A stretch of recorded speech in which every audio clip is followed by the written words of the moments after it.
woods hold secrets we can't begin to understand. Tales of strange creatures have lurked in the shadows. Stories of enormous beasts moving unseen, striking when least expected.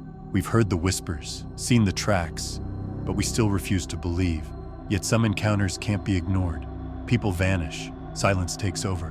What can move so fast, so silently, that in mere minutes it leaves nothing but death in its wake? The real question is not what is out there, but how close is it? On January 3rd, 2025, a bitterly cold day gripped the Pinecrest summit. The snow covered the trees and the ground, creating a thick icy layer that would make hiking even more difficult.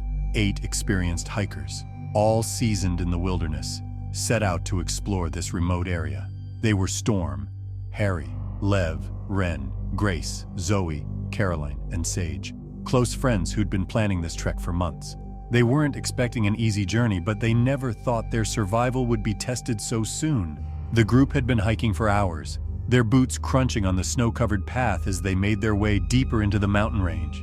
The air was frigid, but the sun was out, and for a brief moment, it seemed like the hike would be one to remember for the right reasons. They were all experienced outdoorsmen, each with different specialties, yet none of them could have predicted the horror that awaited them just a few hours later. It happened suddenly, without warning.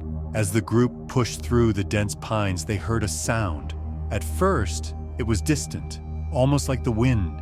Then it grew louder, a horrible guttural scream that echoed through the trees. It wasn't an animal's cry or a human scream, it was something in between, something primal, something far too close. Before they could make sense of the noise, the forest seemed to come alive. The trees groaned as if something massive was pushing through the branches, and then the ground began to shake. In the distance, the air was filled with a deep, unsettling roar that vibrated in their chests. It was too loud, too close to be ignored. Panic swept over the group. They turned to each other, eyes wide, but before they could react further, a massive shape emerged from the shadows of the trees, a figure taller than any man they had ever seen, covered in dark, matted fur. Its eyes gleamed with an unnatural, predatory focus. Storm, who was leading the group, shouted for everyone to run. But it was already too late. The creature, known only to many as Bigfoot or Sasquatch, moved with terrifying speed, its enormous arms reaching out to grab the nearest hiker. It was unlike anything they had ever seen. Its sheer size, strength, and speed overwhelming. Before anyone could react, the creature was upon them, swinging its powerful limbs. Grace was the first to fall. The creature's giant hand slammed into her side, sending her hurtling into a tree. The sickening crack of bone echoed in the icy air. She never stood a chance. Zoe screamed, trying to help her, but the creature's other hand caught her by the throat, lifting her off the ground with terrifying ease. The life left her body before she even had a chance to struggle. Caroline and Sage screamed in horror, but their screams were cut short as the beast turned on them next. Caroline barely had time to flee before she was grabbed, pulled into the air as the creature used its immense strength to rip her away from the group. Sage tried to fight back, throwing a punch at the creature's massive chest, but it was like hitting a wall. With a single swipe, the beast sent her crashing into the snow-covered ground, her body limp and lifeless. The remaining group members, Harry, Lev, Ren, and Storm, were frozen in terror, too shocked to move. But it wasn't long before the creature turned its focus on them. Harry tried to sprint, but before he could take more than 2 steps, the creature's enormous foot crushed the snow beneath him, its claws digging into the earth. The creature leaped at him, knocking him to the ground with a force that left him breathless. Lev and Ren fought back, throwing anything they could grab at the creature. Rocks, sticks, even their backpacks, but it was useless. With every swing, the creature knocked them aside like rag dolls, crushing them against the trees with bone-breaking force. In just 3 brutal minutes, 7 people were dead. The snow around them was stained red, their lifeless bodies scattered across the frozen ground. Only one remained, Storm, the lone survivor. His body half frozen but still conscious enough to stumble away. He was delirious. He could barely stand, his vision blurry from the cold and the shock, but he kept running, his mind not able to process what had just happened, only that he had to escape. The pain in his legs made every step feel like an eternity, but the thought of that massive creature chasing him pushed him forward. Storm collapsed near the base of the mountain hours later, too weak to move.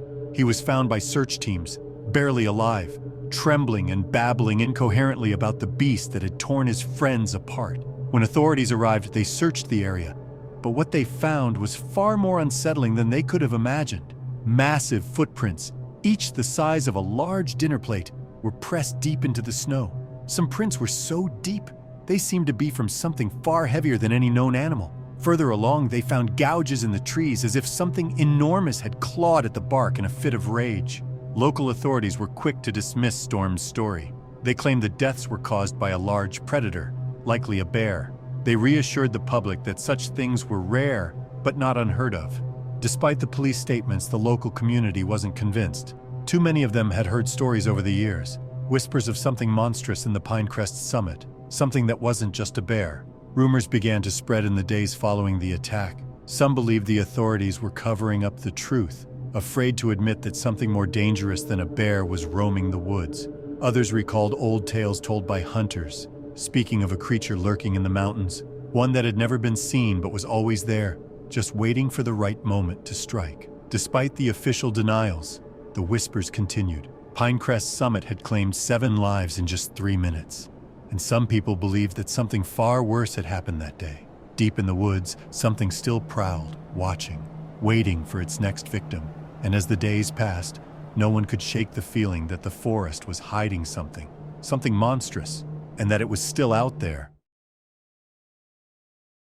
In the winter of 1927, newlyweds Wilma and Harold Downs decided to escape their hectic lives and rented a small cabin deep in Bear Ridge, far from the nearest town. Surrounded by snow and towering pine trees, they hoped for a peaceful retreat, a break from their busy routines. That evening, after settling in and lighting a fire, they began preparing a simple dinner. The warmth of the fire contrasted with the freezing cold outside, and they smiled at each other, happy in their solitude. But as night fell, an eerie feeling crept over them. The wind began howling through the trees, rattling the cabin's wooden walls. The peace of the forest quickly turned into unease. Around midnight, a strange noise broke the silence. A low, deep growl. Harold dismissed it as the wind, but Wilma, feeling increasingly uneasy, stood and walked to the window. All she could see was snow falling in the dim light. Harold tried to reassure her, but then the growl came again, closer this time. There was a crashing sound outside, something moving through the snow with heavy, deliberate steps. "Did you hear that?" Wilma whispered, her voice shaky. Harold nodded, his instincts urging him to find something to defend himself with. Whatever was out there, he thought, wasn't just an animal. Moments later, another loud thud shook the cabin, followed by the sound of shuffling. Harold grabbed a large piece of firewood and scanned the dark, snow-covered yard. A shadow passed the window, enormous, broad, and purposeful. Before either of them could react, the cabin door exploded inward with a deafening crash. The door splintered as it hit the wall, and a massive figure stood in the doorway. Covered in dark, matted fur, it towered over them. Its eyes glowed eerily, reflecting the fire's light, and its clawed hands reached forward. Wilma screamed as the creature's heavy footfalls vibrated the floorboards. Harold stepped in front of her, trying to protect her, but the creature was too fast. It swiped at him with terrifying force, sending him crashing into the wall, dazed and unable to move. The creature let out a low growl, its breath heavy. It stepped forward, filling the doorway with its monstrous size. Wilma, frozen with fear, backed into the corner of the cabin, but the creature ignored her for the moment. Harold struggled to stand, but the creature grabbed him by the arm and yanked him toward the open doorway. Wood splintered, the wind howled, and with one swift motion, the beast threw Harold outside, his body hitting the frozen ground with a sickening thud. Wilma, now alone, could barely comprehend the nightmare unfolding. She tried to hide, crawling into a corner, but the creature's eyes remained fixed on her, cold and calculating. It moved slowly toward her, its massive frame blocking the doorway. Its breathing grew louder, like distant thunder. Just as the creature reached for her, a loud cry pierced the air. Working nearby, had heard the commotion. The creature froze, its head snapping toward the noise. In an instant, it turned and disappeared into the night, its massive form vanishing with surprising speed. When the loggers arrived minutes later, they found Wilma unconscious near the door. Blood stained the wooden floor, and the cabin had been destroyed. Furniture torn apart with unimaginable force. Harold was gone. Wilma was rushed to safety, too traumatized to speak much. In the following days, she could only describe the creature, a towering figure covered in thick, matted fur, with glowing, piercing eyes. The sheer power it exuded left her shaken, and she would never forget its gaze. The authorities quickly dismissed her claims, suggesting a rogue bear had broken in. However, the loggers noticed something strange. Footprints larger than any bear tracks they'd seen before. The prints were nearly 18 inches long, too large for any known animal in the region, and lacked the expected claw marks. Instead, they were large, rounded, deep impressions. Despite this evidence, the sheriff's department stuck to the bear theory, dismissing the loggers' observations. But rumors began to spread among the locals. Some suggested the creature was a Sasquatch, hiding in the remote mountains of Bear Ridge. These whispers were silenced quickly, with the sheriff warning people to keep quiet. As weeks passed, the official story took hold. But Wilma's scars, both physical and emotional, remained. She would often wake in the night, haunted by the creature's glowing eyes and the terror it instilled. Harold's body was never found, and the cabin remains abandoned. Nature has slowly reclaimed the area, with vines creeping up the sides of the structure. Some locals claim they still hear strange noises at night, low growls, the sound of something massive moving through the trees. They whisper about the creature, though they speak in hushed tones, afraid of what lurks in the wilderness. For those brave enough to visit Bear Ridge, the tragedy of 1927 still lingers in the air. Many, like Wilma, are left to wonder, was it truly just a bear? Or was something far darker prowling in the woods that night, waiting for the right moment to strike? On the evening of August 12, 1962, a storm began to form over Lake Ontario. Dark clouds rolling across the sky as thunder rumbled in the distance. The air was thick with humidity and the wind howled through the trees on the shore. Despite the weather, 4 friends, Orson, Bradford, Juniper, and Claire, decided to push off in a small, weather-beaten boat and fish near a secluded cove they had heard about from a local guide. They had been vacationing in the area for the past few days, enjoying the quiet of the lake and the surrounding woods. But that night, they had no idea their lives were about to change forever. The boat rocked gently in the waves as they made their way toward the cove. Juniper, the most adventurous of the group, leaned over the side, watching the water rippling below. Orson steered the boat with practiced ease, occasionally glancing at the darkening sky. Bradford and Claire sat toward the back, talking softly to one another, unaware of the growing tension in the air. Something didn't feel right. As the first raindrops began to fall, the group huddled together in the small boat, trying to shield themselves from the downpour. The storm seemed to come out of nowhere, the wind picking up and tossing the boat around on the water. The rain came harder, blurring their vision, and the sound of thunder grew louder and closer. Orson tried to steer them back to shore, but the storm was moving too fast. And then, through the sound of the wind and the rain, a noise broke through, a deep, guttural growl from somewhere along the shoreline. Bradford and Claire froze, eyes wide with confusion. "What was that?" Claire whispered, her voice trembling. "I don't know," Orson replied, his grip tightening on the oars, but it didn't sound like anything I've ever heard before. The storm had completely overtaken them by now. The wind howled like a wild animal, pushing the boat off course. Then came another noise, closer this time. The trees along the shoreline rustled violently as if something was moving through them, something large. Suddenly, the boat lurched. The sharp crack of splintering wood rang out as an enormous shape emerged from the trees at the edge of the cove. For a moment, the group could only stare, their minds struggling to comprehend what they were seeing. The figure was massive, towering and covered in dark, matted fur. It was an ape-like creature, but far larger than anything they had seen in books or documentaries. The creature's eyes glowed eerily in the dim light, a reflection of the storm and the fire from the boat's lantern. Without warning, the creature charged. It moved with terrifying speed, its long arms reaching out. The boat shook violently as the creature slammed into it, its strength overwhelming. Orson barely had time to react before the beast tore the boat apart. Wood splintered in all directions as it was ripped apart like paper. The 4 friends were thrown into the water, struggling to keep afloat as the storm raged on. Juniper screamed, but her voice was swallowed by the sound of the storm. Orson managed to grab hold of a piece of the boat, holding onto it for dear life. But Bradford and Claire were not so lucky. They were pulled away by the creature's massive hands, one of them grabbing Claire by the arm and dragging her under the water. Bradford was tossed aside like a rag doll, his screams fading as he was carried off into the trees. Orson and Juniper clung to the wreckage, struggling to stay above the water. They could hear the growls and roars of the creature in the distance, but there was no sign of Bradford or Claire. The two friends were left in stunned silence, drifting in the turbulent water, their hearts pounding in their chests. They couldn't believe what had just happened. As the storm began to ease, the rain slowed, and the wind died down. The only sound now was the gentle lapping of the water against the remnants of the boat. Orson and Juniper were exhausted, shivering from the cold and the shock of what they had just witnessed. They had to get out of the water. They had to find help. The two of them swam toward the shoreline, using the wreckage for support. It felt like hours before they finally reached the land. When they crawled onto the muddy bank, they collapsed, gasping for breath. Orson turned to Juniper, his voice hoarse. "What the hell was that? What was that thing?" Juniper could only shake her head. She didn't have an answer. She had never seen anything like it before. Neither of them had. They stumbled toward the nearest house they could find, a small cabin on the edge of the lake. Their clothes were soaked through, their faces pale with fear and exhaustion. When they finally knocked on the door, the homeowner, a man named Theodore, looked at them in shock. He listened as they told their story, but his eyes hardened as they spoke. "A Sasquatch, you say?" he asked, his voice skeptical.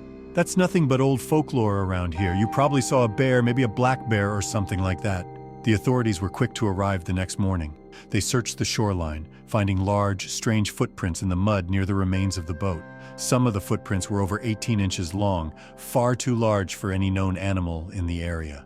The official report, however, claimed that the attack was the result of an unusually aggressive black bear, but locals weren't convinced. The claw marks left on the boat and the trees didn't match the size or shape of a bear's claws. Rumors spread quickly throughout the area. Many people claimed to have seen something strange in the woods, something that didn't belong. They whispered about the Sasquatch, a creature that had been haunting the area for years. But the authorities stuck to their story, dismissing the survivors' claims and chalking it all up to a tragic accident. Orson and Juniper were never the same. They moved away from the area, trying to put the nightmare behind them. But the memories of that night stayed with them forever. The creature that had attacked them, whatever it was still out there, lurking in the shadows, waiting for its next victims. And as for Bradford and Claire, they were never found. The authorities searched the area for weeks, but there was no sign of them. The lake was vast, and the woods were thick. Whatever had happened to them that night remained a mystery, fueling whispers of a Sasquatch lurking along those waters, waiting in the darkness. On a lonely stretch of highway in Oregon's Cascade foothills, truck driver Lucas Powell found himself battling fatigue as he navigated the winding roads on the night of July 18, 1983. The clock read midnight, and the road was eerily quiet. There were no other vehicles in sight, and the dark forest surrounding him seemed to stretch endlessly.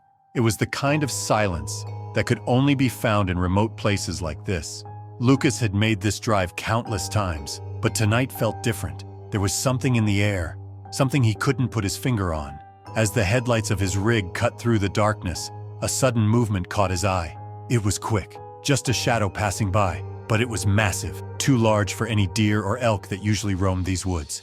Lucas slammed his foot on the brake, the truck skidding slightly as he tried to get a better look. His heart raced as he squinted through the windshield. The silhouette was tall, broad, and covered in dark fur. It moved with a strange, loping gait, effortlessly crossing the road and vanishing into the thick trees beyond. Frozen in disbelief, Lucas sat there for a moment, the engine idling. His hand gripped the steering wheel tightly, his breathing shallow. He couldn't make sense of what he had just seen. He'd heard the rumors, tales of Sasquatch sightings in the area, whispered among truckers at rest stops. But this was real. His pulse hammered in his chest as he tried to steady himself, telling himself it had to be an illusion. Yet, his gut told him something far different. Reluctantly, Lucas pulled over to the shoulder and got out of the truck to inspect his rig. He moved cautiously, his eyes darting nervously toward the dark woods. The forest felt alive with something unseen. The hairs on the back of his neck stood on end as he rounded the back of the trailer. That's when he saw them. Massive handprints smeared across the side of the trailer, wet and muddy, as if something had reached up and touched it. His breath caught in his throat. These weren't just large, they were enormous, far larger than any human hand could possibly be.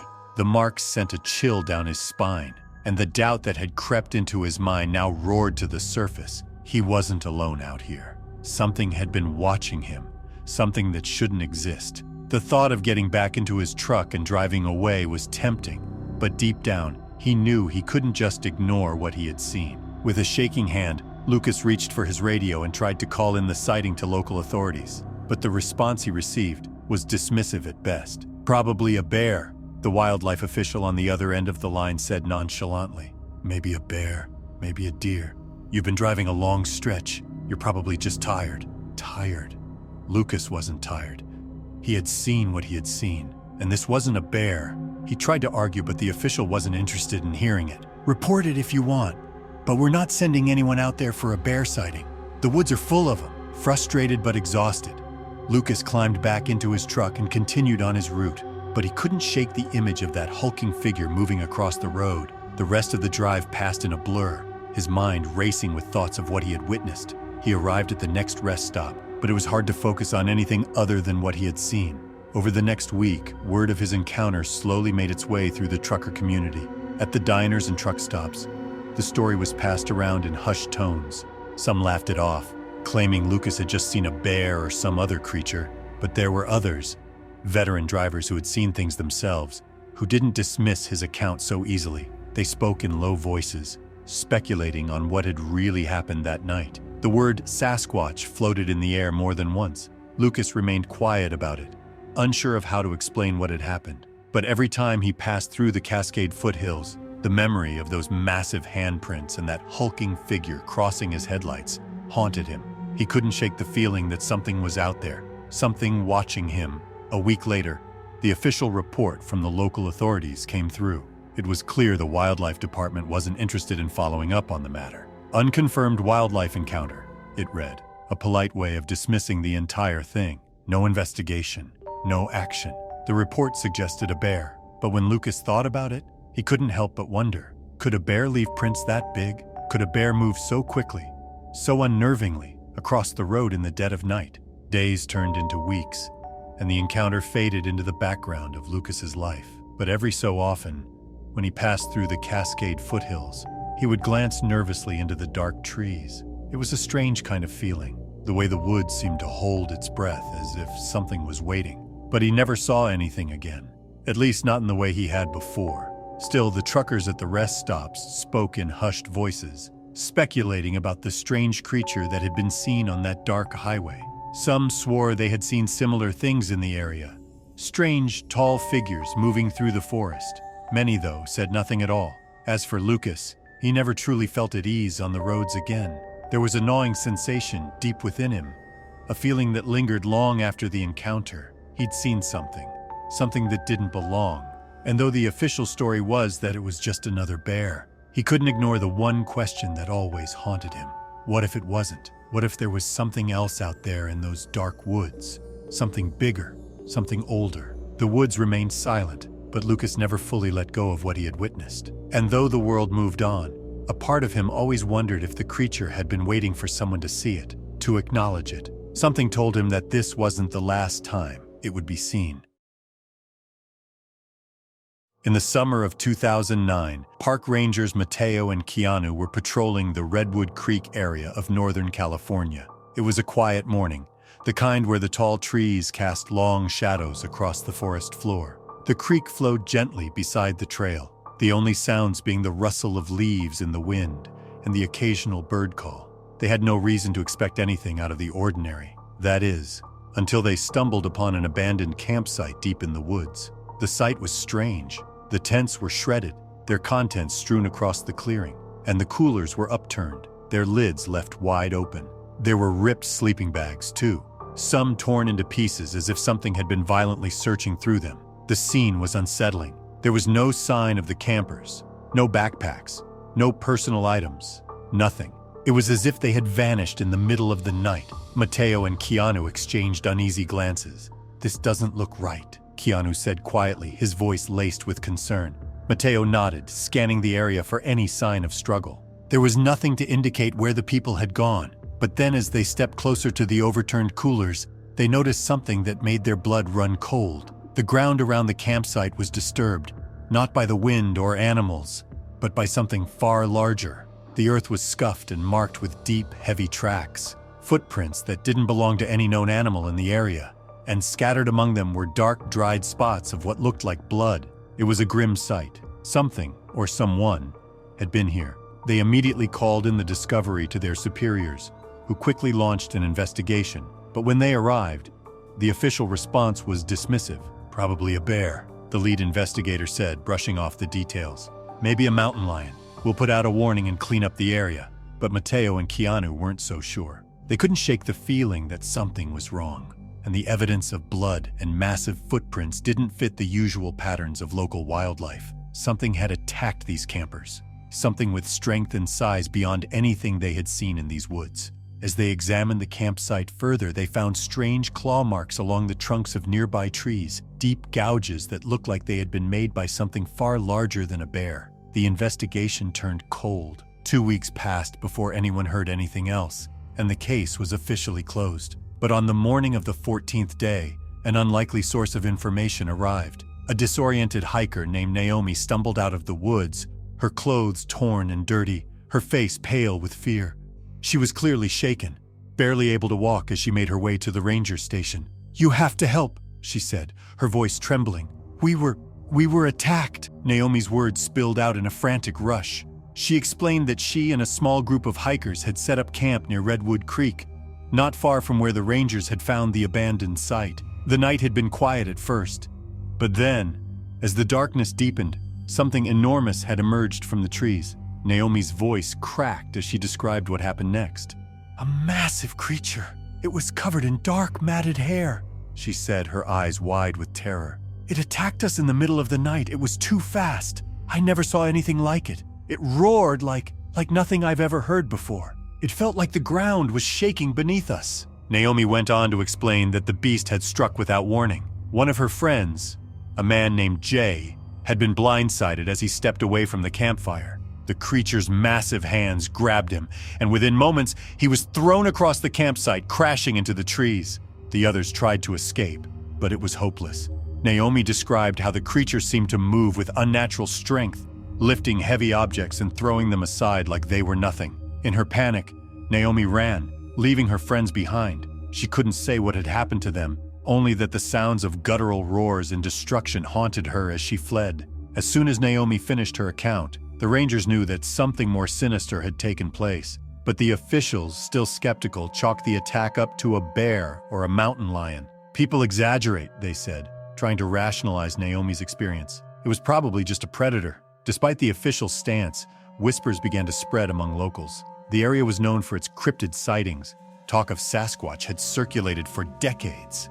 Some believed that the massive footprints and clawed trees were signs that Sasquatch had made its presence known again. The footprints left behind at the abandoned campsite were large, and they weren't consistent with any known animal. They were too wide, too deep, and they seemed to trail off into the woods in a direction no animal should have gone. Mateo and Keanu couldn't shake the feeling that Naomi's story and the strange evidence they had found weren't coincidences. As they sat around the ranger station that night, discussing what had happened, they couldn't help but wonder, had they been dealing with something more than just a wild animal?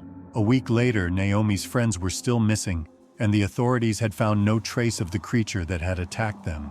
The search for answers continued, but no one seemed willing to entertain the idea that the answer might be something outside the realm of the ordinary. For Mateo and Keanu, the encounter marked a turning point. They never spoke openly about it, but every time they drove through the Redwood Creek area, they couldn't help but feel the weight of the unknown pressing in on them.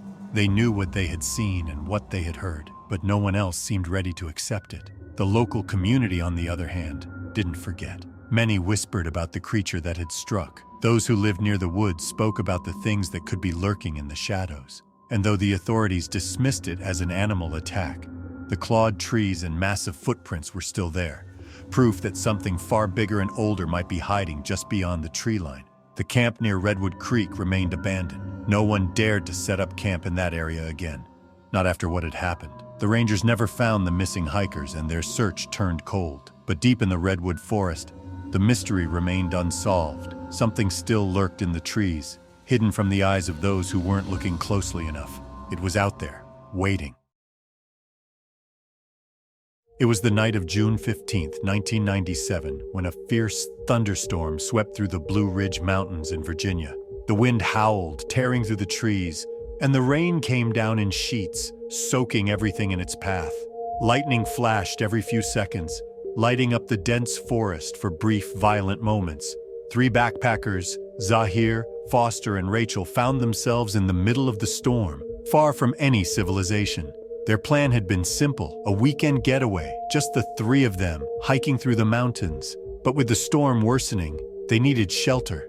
As night fell and the rain turned into a downpour, they stumbled upon an old, dilapidated ranger station tucked into the woods, abandoned long ago. With no other options, they hurried inside, hoping to find some respite from the storm. The building creaked and groaned with every gust of wind. Inside, the smell of mildew and rotting wood filled the air. It wasn't much, but it was enough to shield them from the elements.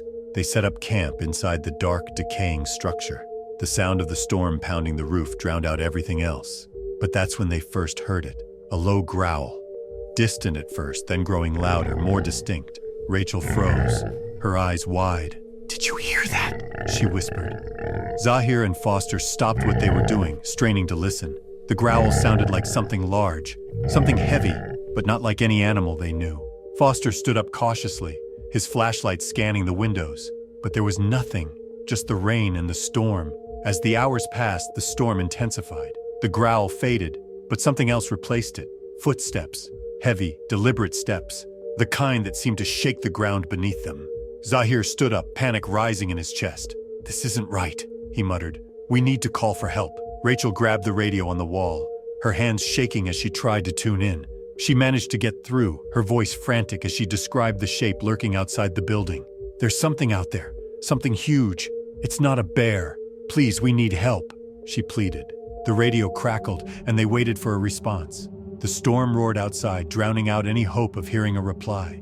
Then, the door, already weakened by years of neglect, shuddered. The sound of splintering wood filled the air, followed by the unmistakable sound of something pushing through the broken door. It didn't take long before the door exploded inward, splinters flying. The entire building shook with the force. A massive shape stood in the doorway, backlit by the storm. It was tall, far taller than any man, and covered in dark matted fur. Its head was large, with piercing eyes glowing faintly in the dim light. The creature stood there for a moment, unmoving, as if assessing its prey. Then, it moved. With terrifying speed, it lunged forward, its long, powerful arms sweeping through the air. The first thing it grabbed was the radio, yanking it out of the wall with ease. Zahir scrambled to his feet, backing away. But before he could reach the window, the creature swung its arm, knocking him across the room. He crashed into a wall with a sickening thud. Dazed but alive, Foster too tried to escape, but the creature was too fast. Its hand shot out and grabbed him by the arm, lifting him off the ground effortlessly. He struggled, his feet kicking the air, but the creature's grip was unyielding. It roared, a deafening sound that rattled the walls of the crumbling building. Foster's voice was drowned out by the monster's growl. And then, silence. Rachel's heart raced as she backed into the corner of the room, her eyes locked on the creature. The beast dropped Foster, his body hitting the floor with a sickening thud. He was unconscious, his limbs twisted at unnatural angles. Rachel could barely breathe, her chest tightening as she fought to stay still, to remain unnoticed. The creature's glowing eyes fixed on her. It took a slow step toward her, its every movement deliberate, like it was savoring the fear that filled the air. Rachel's hands were clammy, her mind racing. Then, without warning, the creature turned its attention to the remaining gear scattered around the room. It swiped at a pile of backpacks, tearing them open with monstrous strength, ripping through fabric as if it were paper. Rachel's heart pounded in her chest. She couldn't just stand there, she had to do something, but the storm outside was deafening and the creature, whatever it was too fast. Zahir, though groggy, stumbled to his feet. Blood trickled from a wound on his forehead, but he moved quickly, grabbing Rachel's arm. "We have to get out of here, now," he whispered urgently. They tried to reach the door, but the creature was already there. It blocked their way, its towering form looming above them. It reached down, its enormous hand grabbing Zahir by the collar and lifting him into the air. The force of its grip left Zahir gasping for breath. In a panic, Rachel reached for a fallen branch, swinging it wildly at the creature.